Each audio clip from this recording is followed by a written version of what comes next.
The Dardanelles is a narrow strait in northwest Turkey which gave access to Constantinople, modern-day Istanbul. It was vital for shipping, and controlling it meant cutting off Constantinople and providing a direct supply route into Russia. The Gallipoli Peninsula is a narrow, rugged peninsula in northwestern Turkey.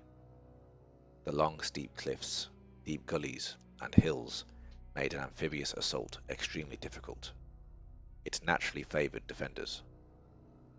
If the Allies captured the Dardanelles, they could bypass Ottoman and German blockades and keep Russia supplied, and also seize control of Constantinople, which would knock the Ottomans out of the war, which meant Russia could apply more pressure on Germany, which could allow a breakthrough for Britain and France on the Western Front.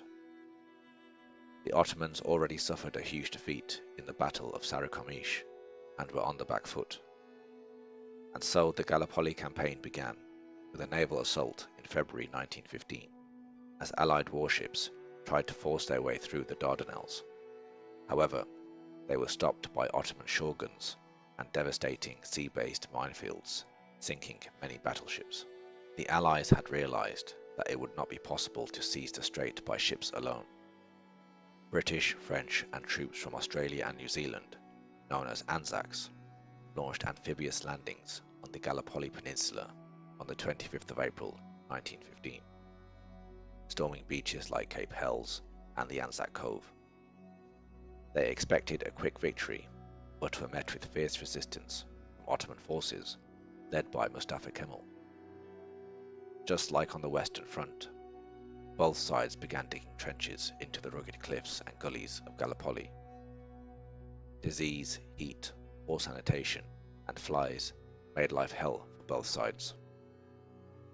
Every Allied attempt to break through ended in failure, and both sides were locked into a stalemate by mid-1915.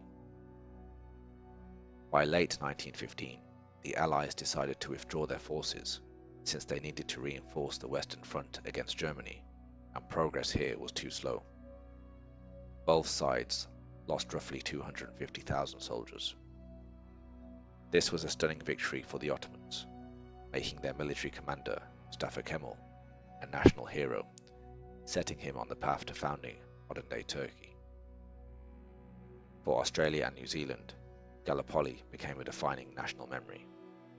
Anzac Day is still commemorated each year. The Ottomans were firmly back in the war.